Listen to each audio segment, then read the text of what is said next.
নমস্কার বন্ধুরা, আজকে আবার চলে এসেছি নতুন একটা ভিডিও নিয়ে। আজকের রেসিপি ব্রেড বলস।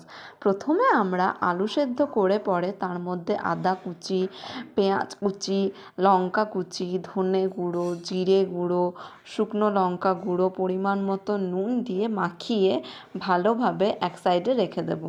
তারপরে পাউরুটির চারিপাশটা কেটে তাকে একটা পাত্রের মধ্যে জল দিয়ে একটু ডুবিয়ে তাকে একটুক্ষণের জন্য শুকাতে রেখে দেব। তারপরে একটু শুকিয়ে গেলে সেটিকে আমরা বলের শেপ দিয়ে দেব। বলের শেপ দেওয়া হয়ে গেলে সেটিকে আমরা একটা কড়াইয়ের মধ্যে সর্ষের তেল বা সাদা তেল, আমি এখানে সর্ষের তেল ব্যবহার করেছি, তাকে ছেড়ে পরে আমরা লাল লাল করে ভেজে নেব। ভাজা হয়ে গেলে আমরা সেটিকে তুলে টমেটো সস দিয়ে সার্ভ করব। আমাদের ব্রেড বলস একদম রেডি।